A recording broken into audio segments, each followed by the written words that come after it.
네, 안녕하세요, 여러분. 우리는 지금 근대의 조선, 이제 1800년대부터 얘기하고 있는데, 그 당시 시기를 얘기했을 때라면은 이제 일반 백성들, 하층민들은 굉장히 억압받고 차별받는 시대였다고 얘기했잖아요. 그래서 여러 가지 그 백성들이 겪는 고통들을 위로해 주고자 그리고 새로운 세상을 만들고자 하는 종교들이 발생을 했었습니다. 그래서 지난 시간에는 동학에 대해서 얘기를 했고 오늘은 증산교와 원불교라는 종교에 대해서 얘기를 해보도록 하겠습니다.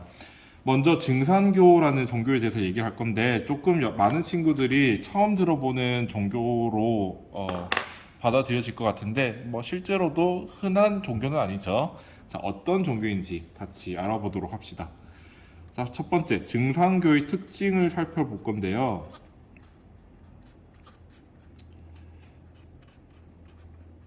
먼저 누가 창시를 했냐면 증산 강일순이라는 사람이 만들었습니다. 자, 우리가 태계 이황, 율곡이, 다산 정약용 같이 앞에 호가 붙었었잖아요. 강일순이라는 사람이 있는데 그 사람이 호가 증산인 겁니다. 자, 그러면 이름이 증산교인데 누구를 믿는다?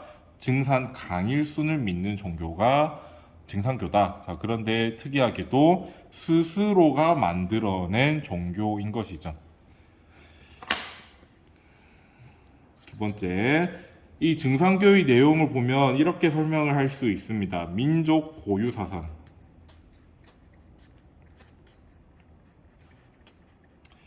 자, 민족 고유 사상이라고 하면은 우리가 하늘을 신성시하고 숭상하는 경전 사상, 그리고 어떤 동물을 우리 수호신으로 여기는 애니미즘, 또 어떤 존재나 물건을 신성시 여기고 그것을 신으로 간주하는 토테미즘, 그런 것들을 우리가 민족 고유 사상이라고 부르고 있습니다.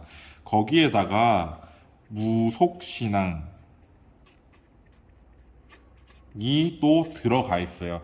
무속이라는 것은 이제 무당과 관련된 건데, 점치거나 아니면은 굿하는 그런 사람들을 무당이라고 얘기하잖아요. 무당이 어떤 존재냐? 하늘과 땅을 연결해주는 사람이라는 의미를 갖고 있습니다. 이게 무당이에요. 하늘과 땅을 연결해주는 사람이 무당인데, 이 무당과 관련된 신앙을 이제 무속신앙이라고 부릅니다. 여기에 도가사상까지 융합하여서 증산교가 만들어졌다. 이런 특징을 가지고 있습니다. 그리고 이 증산교에서는요, 후천개벽 사상을 굉장히 중시하고 있어요. 후천개벽. 새로운 세상을 만들겠다라는 얘기죠. 자, 당연히 지금까지 우리가 살아왔던 세계는 굉장히 억압받고 차별받는 잘못된 세계였으니까 이제 내가 새로운 세계를 만들 거야 라는 게 후천개벽 사상이죠.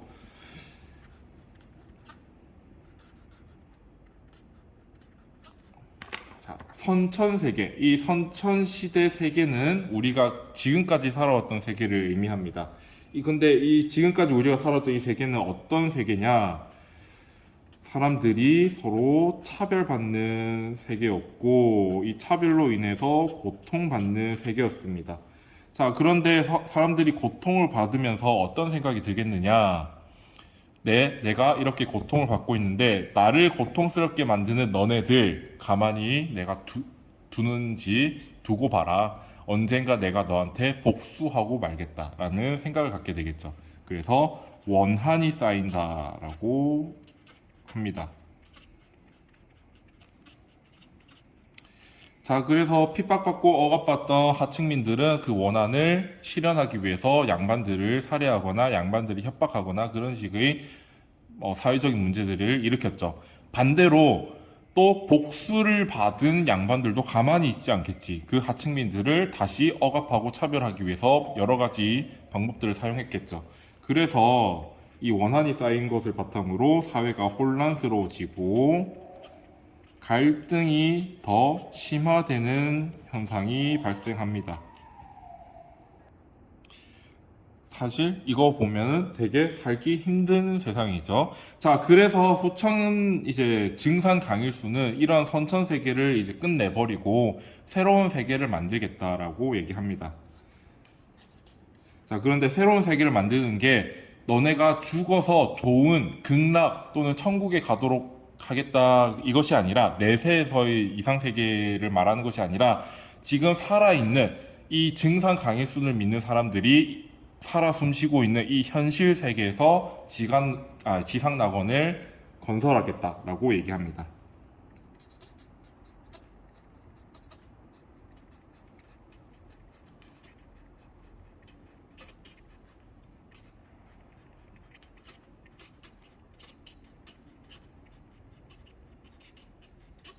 그래서 살아 있을 때 현실 세계에서 지상 낙원을 만들겠다. 자, 그러면 후천 세계, 새로운 세상을 열기 위해서는 어떤 것들이 필요한가에 대해서 얘기를 하자면 첫 번째로 가장 강조하는 것이 해원 상생이라는 겁니다. 자, 방금 얘기했듯이 선천시대는 서로 원한이 쌓이고 있던 그런 세계였잖아요. 원한이 쌓임.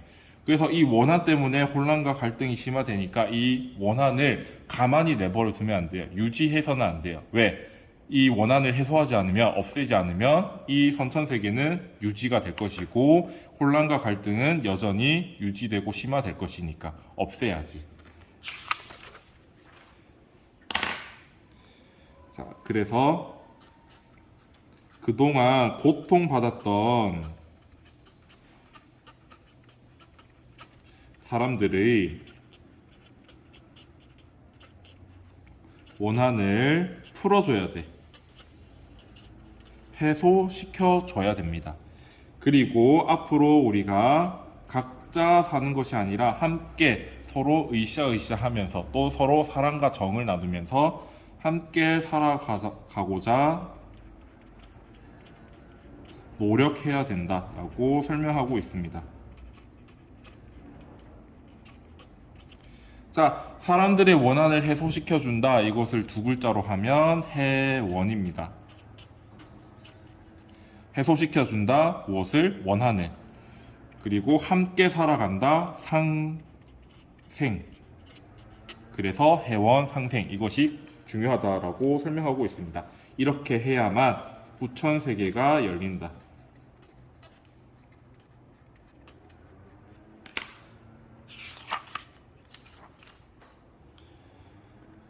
자, 그런데 해원 상생만으로 충분하느냐? 그건 아니다. 또 더 필요하다라고 얘기합니다. 자, 이 세상의 사람들은요, 여러 가지 도움을 주기도 하고 도움을 받기도 하죠. 그런 것을 은혜를 입는다라는 얘기를 하는데, 자, 우리가 다른 친구들로부터 도움을 받기도 하죠. 은혜를, 그것도 은혜고, 선생님들이 여러분들을 도와주기도 하죠. 그것도 은혜를 받은 겁니다. 자, 그런데 여러분들이 만약 그 은혜에 대해서 굉장히 당연시 여기고, 오히려 하찮게 여긴다면, 여러분들에게 은혜를 베푼 사람은 얼마나 감정이 상하겠어요. 속상하고, 오히려 여러분들이 밉다라고 생각이 들겠죠. 그래서 은혜를 입었는데 무시했을 경우에는 원한이 쌓이는 겁니다.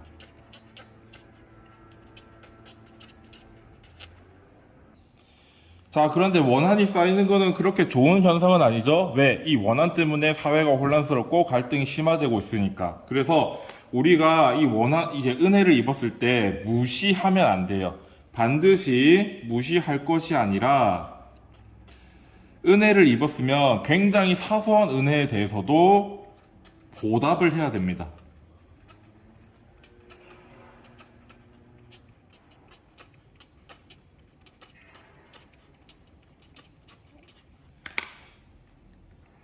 자, 그래서 이런 얘기를 해요.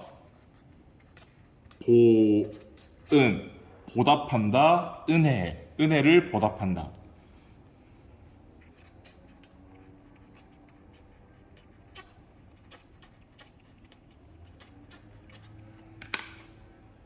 그래서 여러분들은 증상교를 믿는 사람들은 이 보온을 반드시 실천해야 된다라고 얘기하고 있습니다. 자, 그리고 또 더 있어요. 천지공사라는 곳이 있는데, 천지라는 것은 이 세상을 말하죠. 이 세상의 이제 운행 법칙과 질서들을 의미하는데, 이것을 공사해야 된다, 바꿔야 된다, 고쳐야 된다라는 얘기를 합니다. 자, 지금까지 살아왔던 선천세계의 운행 법칙과 질서들은 잘못되어 있었어요. 자, 그래서 증산 강일순이 잘못되어 있던 이 세계의 운행 법칙과 질서를 바로 잡겠다, 고치겠다라고 얘기하는 게 천지공사입니다. 그래서 우리가 회원 상생하여서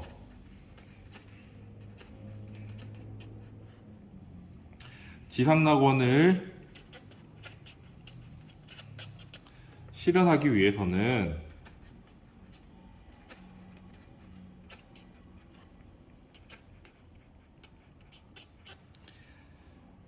반드시 하늘과 땅, 사실 하늘과 땅이라고 하면 이 세계 자체를 얘기하죠. 이 하늘과 땅의 운행 질서를 또는 법칙을 고쳐야 된다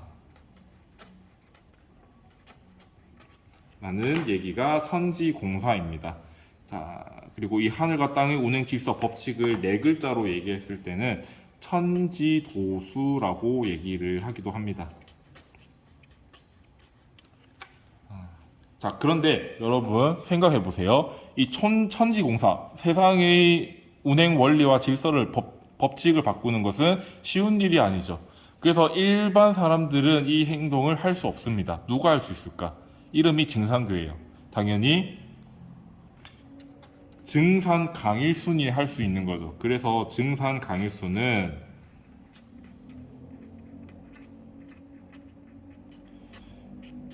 신과 같은 존재로 모셔지게 되는 겁니다. 그래서 증산교라고 부르고 있습니다. 여기까지가 증산교 끝. 자, 이제 원불교에 대해서 같이 알아보도록 하겠습니다. 자, 글자로는 원불교 이렇게 쓰죠. 자, 그런데 원래는요, 이게 맞다라고 합니다. 이제 타원, 동그라미, 원, 불교, 이게 맞대요. 이게 이제 이 종교의 상징과 같은 거거든요. 그래서 원불교라고 부르는데, 이게 사실 정확하게 쓰는 거라고 합니다.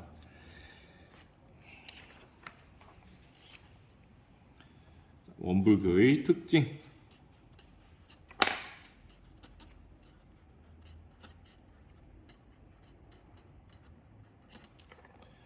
자, 이 원불교를 만든 사람이 누구냐 하면은 이름은 박중빈이라는 사람이 만들었다고 합니다.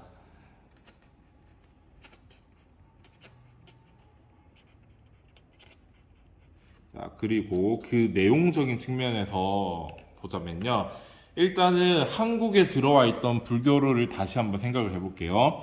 한국에 불교가 들어온 곳은요, 삼국시대였습니다. 고구려, 백제, 신라가 존재했던 삼국시대에 불교가 들어왔는데, 이 불교가 다른 데서 들어온 거잖아요. 한국 내에서, 한국 안에서 만들어진 그런 종교는 아니잖아요. 어디를 통해서 들어왔냐면 중국을 통해서 들어왔습니다.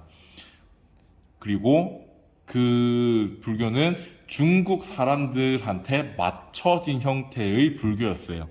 자, 그래서 삼국시대, 고구려, 백제, 신라가 존재했던 그 시대에 들어왔던 불교는 교정이었잖아요. 근데 그 교정은 중국인들한테 맞춰진 교정이었어요. 자, 그리고 이제 삼국시대가 통일되고 통일신라 말기에 선종이 들어오는데 그 선종도 마찬가지로 중국을 통해서 들어온 겁니다. 그래서 우리나라에 들어온 선종은 중국 사람들한테 맞춰진 선종이었어요. 자, 그리고 고려시대에는 이 중국식에 맞춰진 교정과 선종이 뭐 통합되어야 된다, 뭐 그런 식의 얘기를 하다가 조선시대가 되면서 불교는 거의 사장되다시피 아무런 힘도 못 쓰는 그런 상황이었잖아요. 아무튼 한국에 있던 불교는 한국 사람들한테 맞춰진 불교가 아니라 중국 사람들한테 맞춰진 새롭게 변형된 불교였다. 자, 그러면 당연하게도 중국 사람들한테는 맞는 불교이지만 한국 사람들한테는 맞지 않는 불교가 될 수 있겠죠. 그래서 박중빈이라는 사람은 이런 생각을 하는 겁니다. 우리가 기존의 불교는 중국 사람의 형태에 맞춰져 있으니까 이것을 좀 바꿔가지고 한국 사람들한테 맞는 한국형 생활, 수행, 불교의 형태로 만들겠다 하는 게 원불교입니다. 자, 생활 수행. 자, 기존의 불교는요, 이제 출가를 해서 절에 들어가서 깨달음을 얻기 위해서 여러 가지 수행을 하는 형태를 가지고 있잖아요.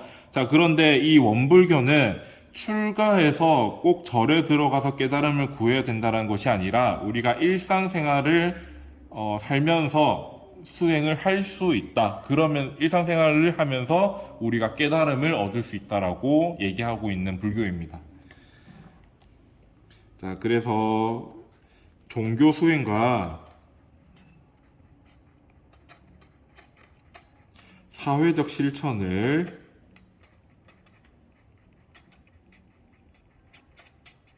통합한다라는 특징을 가지고 있습니다.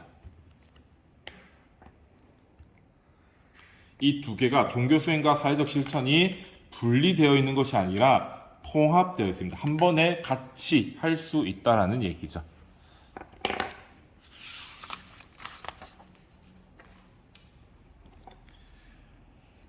자, 그리고 근대 민족 종교, 신흥 민족 종교들은 사람들한테, 일반 사람들한테 인기가 있어야 되잖아요. 그런데 사람들이 이제 어떤 종교가 지금까지 차별은 정당하다, 차별받는 것은 당연한 것이고 정당하다라고 얘기하면 사람들이 믿을까? 믿지 않겠지.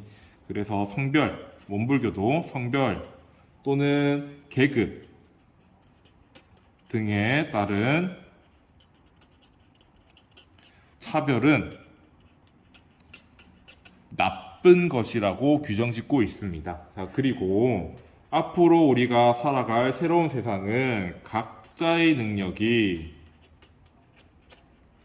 존중받는 사회가 되어야 된다라고 얘기해요. 자, 조선시대 여러분들 생각하면 계층이 나눠져 있었고 계층에 따라서 직업이 내가 가질 수 있는 직업이 달랐습니다. 양반들은 영의정, 우의정, 자의정이 될 수 있었지만 천민들, 노비들은 영의정, 자의정, 우의정이 될 수 없었죠. 그런 것처럼 내가 아무리 능력이 있다고 하더라도 신분 때문에 가질 수 없는 직업들이 존재했어요. 굉장히 불합리한 것이죠. 자, 그래서 원불교는 그것은 여태까지 잘못되어 왔었던 것이고 앞으로 우리가 살아갈 시대는 능력만 있으면 그 능력을 실현하면서 존중받을 수 있는 사회가 되어야 된다라고 얘기하고 있습니다. 자, 4번. 그러면 우리가 일상생활에서 무엇을 할 수 있는지 잠깐 살펴볼게요.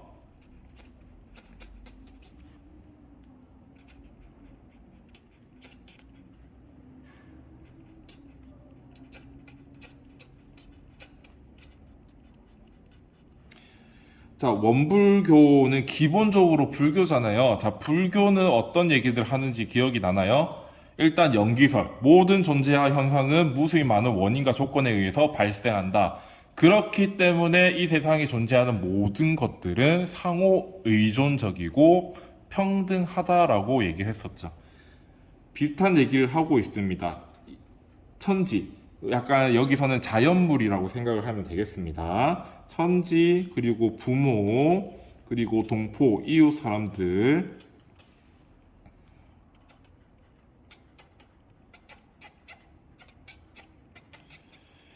자, 천지, 부모, 동포들은요, 상호 연결되어 있고 서로 영향을 주고받고 있습니다. 자, 그것을 우리는 서로 은혜를 주고받는다라고 생각을 할 수 있겠죠. 자, 어떤 사람이 여러분들의 친구, 여러분들의 부모님, 여러분들의 이웃이 여러분들에게 보살핌을 준다던가 배려를 줬습니다. 은혜를 입은 거죠, 여러분들은. 자, 그러면 여러분들은 은혜 입은 것에 대해서 당연시 여겨야 되나? 그 은혜에 대해서 되게 하찮게 생각해야 되는가? 아니죠. 되게 소중히 여기고 감사히 여겨야 되잖아요. 그래서 원불교는 천지, 부모, 동포들이 나한테 제공해주는 은혜들을 어떻게 생각해야 되냐? 부처의 은혜처럼 굉장히 존귀하고 소중한 것으로 생각해야 된다라고 설명하고 있습니다. 자, 그래서 우리가 일상생활에서는 반드시 보은, 은혜에 보답해야 되고, 그리고 모든 사람들은 평등하다라고 얘기하는 게 불교잖아요. 모든 사람들을 또는 모든 존재들을 평등하게 생각해야 된다. 그리고 우리가 생활하면서 불공을 드려야 된다. 라고 얘기하고 있어요.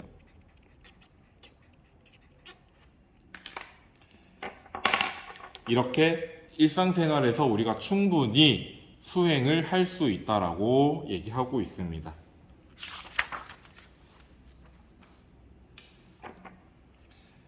자, 두 번째 개념, 일원상이라는 개념이 나옵니다. 자, 일원상이 어떤 거냐면요. 우주의 근본 원리 또는 진리라고 생각하면 되겠습니다.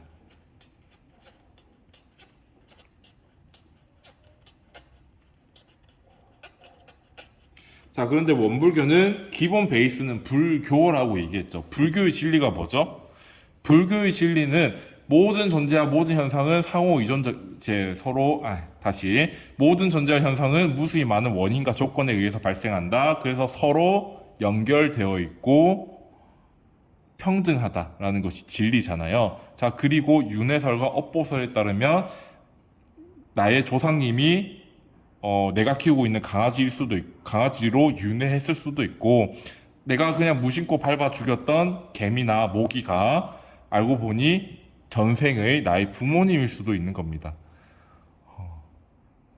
자, 그래서 이런 얘기를 하는 거지. 이 세상의 모든 것은 순환한다, 돌고 돈다 라는 것이 이 원불교에서 말하는 우주의 진리입니다. 여기서 뿐만 아니라 깨달음이라는 것은 또는 진리라는 것은 언어 그리고 문자를 초월한다 라는 것도 우주의 근본 원리이자 진리라고 얘기하고 있습니다.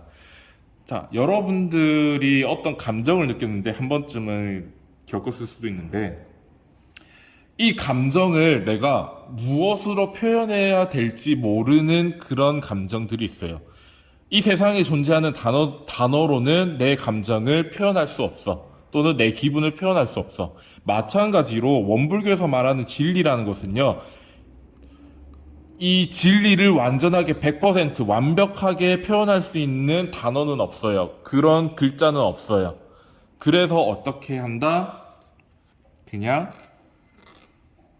이렇게 원으로 표현을 하는 겁니다. 자, 원은 진짜 완벽한 원은 시작점도 없고 끝나는 점도 없죠. 그냥 돌고 돌 뿐이에요. 보시면 이제 시작점과 끝점이 없죠. 그래서 순환한다. 각각.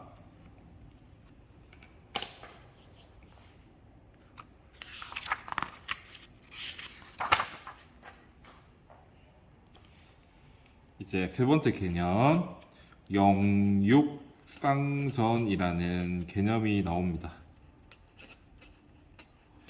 자, 여러분들 지금 현대에서 많은 친구들이 유튜브나 트위치 같은 방송 플랫폼을 많이 보면서 여가 시간을 보내요.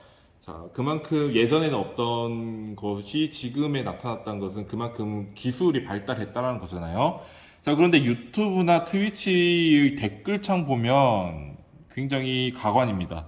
사람들이 서로 공격하기 바빠요. 헐뜯고 비난하고 또 약간 내로남불하는 그런 모습들을 많이 볼 수 있죠.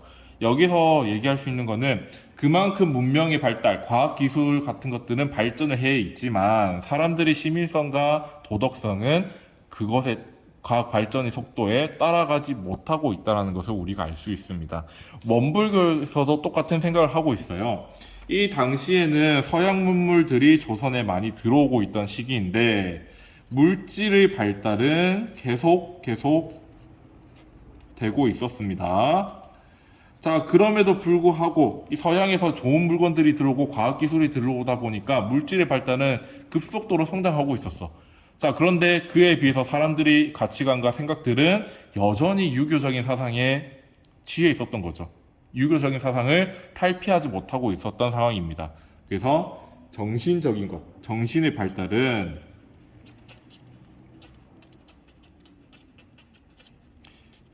물질의 발달을 따라가지 못하는 상태였어요.